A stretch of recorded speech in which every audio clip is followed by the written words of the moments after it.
Am I the a-hole for demanding to check my brother's girlfriend's bags before they leave my house? A bit of background here. I, 39 female, have a brother 32 male who I'll call Chase. Chase has been with this girl, 35 female, who I'll call Vivian, for almost 2 years now. About a month into their relationship, Vivian got pregnant with my nephew, who is now almost a year old. Vivian also has 2 daughters, 5 and 8, from a previous relationship. Her daughters are very close in age to my daughter, 7, and up until last weekend, everyone got along fine. They live in a different state than us, but come to visit fairly often and stay with us because we have the extra room. Last weekend, they came to stay again, and about an hour before they left, my daughter noticed that a few of her favorite toys were missing. The girls were playing all weekend, so I didn't think much of it and offered to help her look for them. After about 20 minutes of searching, we could not find the toys anywhere, so I asked Vivian's girls if they remembered where they were playing with them last. The girls said no, but acted a little guilty about it. I asked Chase and Vivian about it, and Chase said he saw the exact toys in the room that Vivian's girls were sleeping in. We went to check, and they were not there. He asked Vivian if she had moved them when she packed the girls' things that morning, and she said they were not there. We went back into the living room, and I saw Vivian's girls huddled close together over a backpack and quickly close it when they saw we were there. Chase asked the girls again if they knew where the toys were, and this time they didn't say anything and just looked at their mom. Chase reached for the bag, and Vivian lost it. She started yelling at me, saying how dare I accuse her daughters of stealing, and she tried to snatch the bag away. Chase opened it, and there were the missing toys, plus a few more. I was absolutely furious. I told her I wanted to see what else she had and demanded she open the 2 suitcases. She said that was an invasion of her privacy and tried to take them and leave. Chase stopped her and made her open them. She had taken several tops, a few skirts and dresses, and a brand new pair of Nikes that belonged to my daughter. I took everything back and told her she and her girls were not allowed back into my home. I have since received several texts from her and a few unknown numbers, telling me I embarrassed her and upset her girls because they were promised the items. Chase is upset with her, but said I was too mean to her in front of everyone, and that I could have handled the situation more privately. I do feel awful that her girls left crying, but am I the a-hole for how I handled the situation? Edited to add answers to a few questions I keep getting. I'm not sure who promised the girls the items. She wouldn't elaborate, but I'm assuming it was her. She wanted me to pull her aside into a different room away from Chase and the kids to talk the situation out. Yes, I'm 99% sure the baby is his. He's almost a carbon copy of my brother when he was a baby. I do not believe the girls knew they were stealing the things. I honestly believe their mom told them I said it was okay. We've never had problems with the girls before this. They really seem to be good kids. Also, I'll be talking with my brother tonight or tomorrow to discuss things further. Not the a-hole. I may not have thought to open the suitcases. I would have thought the girls just stole the toys. But the clothes makes it seem like it was Vivian's act, especially if the girls were promised them. Who else would promise them? Your brother, his wife and children and stepchildren shouldn't be invited back. Anyone saying anything to you can host them themselves or shut the heck up. I normally wouldn't have thought to check either, but the way she grabbed them and tried to leave set off all the warning bells in my head. And who was there to be embarrassed in front of? It sounds like it was just your 2 families. You don't want to be called out as a thief? Don't steal. I embarrassed her in front of Chase and my perfect daughter, as she called her. Not the a-hole. Holy crap, that is a hot mess. You should not feel bad for their crying, but you might talk to your brother about his terrible choice in partners. Our family never really loved her, but she has never done anything before this, to my knowledge. That was a major red flag. Unfortunately, even if he does leave her, he's stuck for another 17 years. Tech has come a long way. These co-parenting apps are insane. My friend's baby mama is a psycho who lived for drama. They got the parenting apps and she did her normal behavior on the app.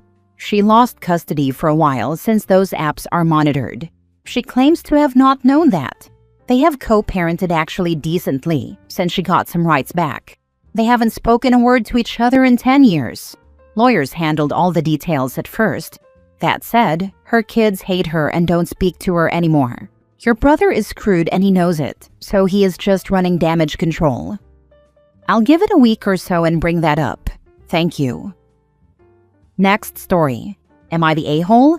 It turns out I'm innocent, and suddenly everyone wants to come back into my life. It's a long story, but I'll try to keep it to the most important parts. I'm 27 female now. My ex-partner, 26 male, turned out to be a really terrible person. Over time, he convinced almost everyone in our lives, our friends, family, and even my boss, that I was the problem in the relationship. He painted me as someone who was aggressive, dishonest, and constantly faking illnesses. It nearly ruined my education too. The worst part was when he stole money from his grandparents, around $15,000 if you convert it to dollars, and then told everyone I was the one who did it. While I was at work, he took the opportunity to pack up and disappear, and he took a lot of my belongings with him. What followed was 2 brutal years of legal battles. During that time, I lost almost everyone in my life.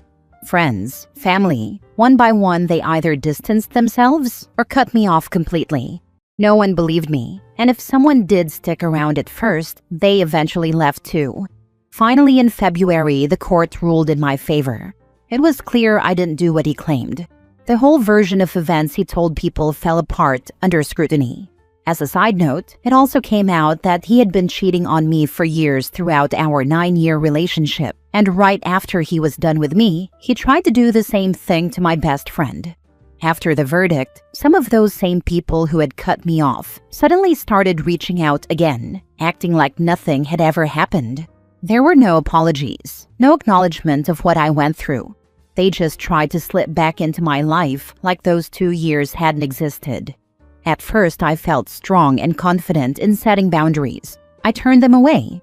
But last week, I had a therapy session that made me question everything. My therapist told me I should try to see it from their perspective, that they were hurt too and believed in something different, that maybe I should give them space to explain. Now I don't know how to feel. On one hand, I think it's really unfair to excuse what they did just because they were misled. But on the other hand, I keep wondering what I would have done if the roles were reversed. Part of me feels like my therapist missed the mark, and maybe I need a new one. But another part of me is stuck in this loop of guilt and doubt. I don't know what the right move is anymore. You need a therapist who isn't on his high freaking horse. You got through the most difficult 2 years without the a-holes who abandoned you. You can get through life without them. Or you can tell them to apologize and move on, not the a-hole. Trying to act like nothing happened and it's all good is BS. There needs to be an apology, an admission of wrongdoing, of not believing or supporting OP during this arduous process. A discussion is needed and a new therapist, as the current one is full of crap. Not the a-hole. Nobody believed you. They abandoned you when you needed them. They never questioned why, if you were guilty, would you take it to court and fight for years? Why your story never changed, or even tried to listen to you? Your therapist has a point, but it's a point covered in red flags. Get a new therapist. Not the a-hole. Your friends abandoned you. They are not your friends. Yes, not the a-hole. You were trusting those people, and they did not repay that trust, and instantly believed somebody who treated you horribly and worked to ruin your life. They do not deserve your attention and are no longer friends. Next story. Am I the a-hole for getting a disabled lady charged? I don't believe I'm the a-hole, but a friend disagrees. Not in the US. I had surgery on both legs after an accident. It was for both ankles and my left knee, with the left leg being substantially more serious. The recovery meant that I was wheelchair-bound for 5 months. My right ankle recovered enough that I was able to drive myself around after a month, so I ended up being given a temporary disability card to help with using the wheelchair. The problem is that my daily driver is a manual, so I can't shift the gears. However, I had a second car, a Toyota Supra I've had for donkey's years. It's automatic, so I could drive it at that point. It's not comfortable or easy, but I could get around in a pinch. Trouble comes when I went to meet friends for food. I parked in a disabled parking bay, placard displayed, and began to haul the chair out and set it up. Credit to anyone who does this daily. A lady approached me from an adjacent disabled bay and said I shouldn't be parked there. I explained that I have a temporary permit due to my legs and I'm well within my rights. I was being as reasonable as I could. She did not like this and started screaming that I probably stole the placard and that if I could drive my racer car, then I could park elsewhere and leave the disabled spots to people truly disabled like her. From then on, I just ignored her. I wasn't going to change her mind anyway, and I got into my chair and went to grab some food. About an hour later, from the window of the restaurant, I saw this lady walking away. On her way past my car, she emptied what looked like one of those glass soy sauce bottles, the kind you get at Japanese restaurants, onto my car, and once it was empty, threw the bottle onto my hood and continued on to another store. My friends and I saw this and ran out to the car. Sure enough, there was soy sauce everywhere and a new fist-sized dent in the hood. I took down her license plate and called the non-emergency police line. They had someone nearby who arrived in about 10 minutes. The police took my statement about the situation, including her confronting me earlier and the new dent in my otherwise straight car. I explained where she had gone, and one of the officers retrieved her from the store to get her side of the story. She admitted to taking and throwing the bottle to damage my car, and I had about 5 witnesses. The cop asked me if I wanted to press criminal charges. I knew it would make it easier for me to get my vehicle repaired through insurance, so I said yes, that, and she was a prick. The lady was ticketed pending a court date. She ended up getting charged, had to do an anger management course, and pay the repair costs. I feel like I was in the right for getting her charged. I didn't do anything wrong. I acted within the law and was respectful. However, a friend got angry after I told him. He said I was making a disabled person's life harder than it already is. He said she was probably sick of people parking in reserved spots and just lashed out, and that I hardly explained myself to her. He told me it was just a dent in my car and not something to ruin someone's life over. I do see his side, but I didn't force her to do any of this. Am I the a-hole? I'm disabled. I have multiple sclerosis and walk with a cane, and I'm only 44. People can be nasty to me because I don't look old enough to be disabled. I've been accused of using someone else's tags before, by a cop no less. You have every right to park where you did. Yes, people illegally park in our spots all the time, but that's not your fault. I always look to see if there are tags on a car before I make assumptions. I've never approached anyone that didn't have tags, let alone those who do. I can't imagine the type of person that would actually vandalize a car like this. Disabled people can be a-holes too. She deserves all the repercussions coming her way. Tell your friend to kick rocks. He should be sticking up for you if he is so concerned about defending people with disabilities, because you are disabled too. It's not just young people. My grandmother had someone say something to her when she was in her mid-80s. She could walk, but she has foot pain and wasn't steady and couldn't walk very far, and her doctor didn't want her walking across big parking lots. She was so humiliated. Not the a-hole. From someone disabled. Disability does not give anyone free rein to act like a prick. It does not give them the right to be abusive or break the law. It does not let them get away with anything or use their disabilities to try and be the person they are. A person being a prick is a prick. Them being disabled changes none of that.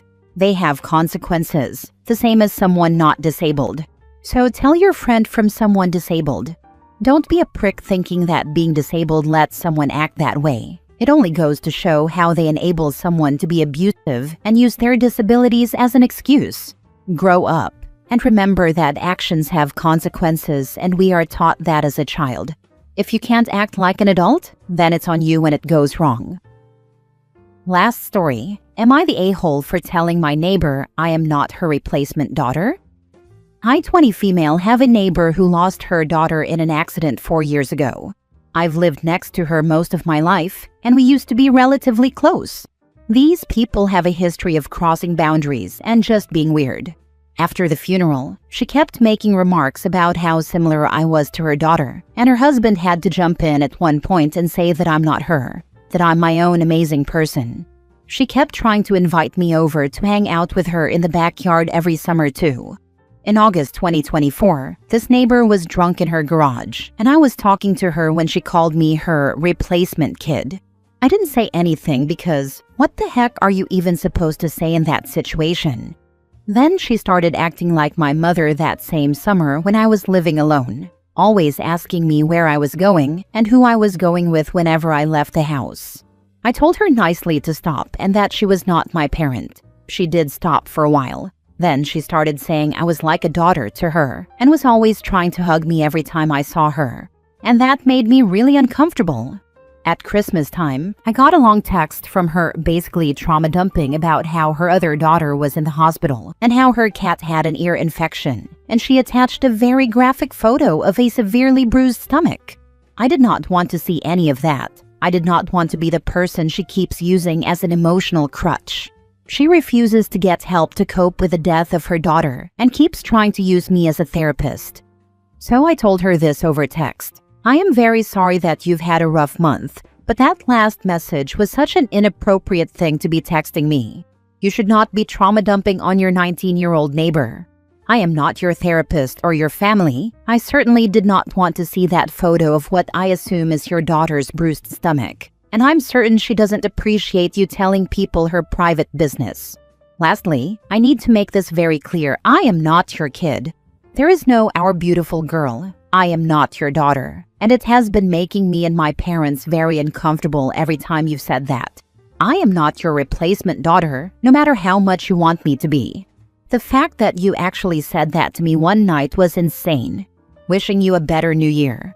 I heard nothing back from her until yesterday, when she decided it was a good idea to flip me off and stare me down as I was getting into my car with my friend.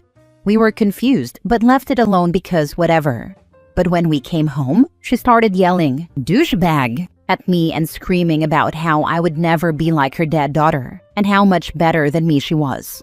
Should I have called the cops for harassment? Should I just ignore her? She's obviously very hurt that I kicked out the emotional crutch she had been using me as, and I do feel bad for her. But I will not allow her to keep using me as a therapist and making me uncomfortable. Not the a-hole. Dumping about how her other daughter is in the hospital. She actually has another daughter? Yep, she has a second daughter who gets overlooked and forgotten by her own mother because she is so obsessed in finding her dead daughter in everything. Look, I'm going to give you not the a-hole here, OP, because your message was neutral enough to be civil. But the question needs to be asked here. Where is her husband in all of this? He was able to recognize her inappropriate comments at the funeral. Has he said nothing, done nothing all this time? Block her number, ignore her, but talk to her husband if you get a chance about how inappropriate things have gotten and why you had to send that message. Just so he understands the fallout he's going to live through. I would not encourage a 20-year-old female to talk to a grieving older man who is already ignoring his wife's continuing bad behavior. It's not her job, not her responsibility, and could make the situation much worse. It's very unlikely to do any good. Honestly, it's better to stay distant. People like that don't want help. They want enablers, and you said no.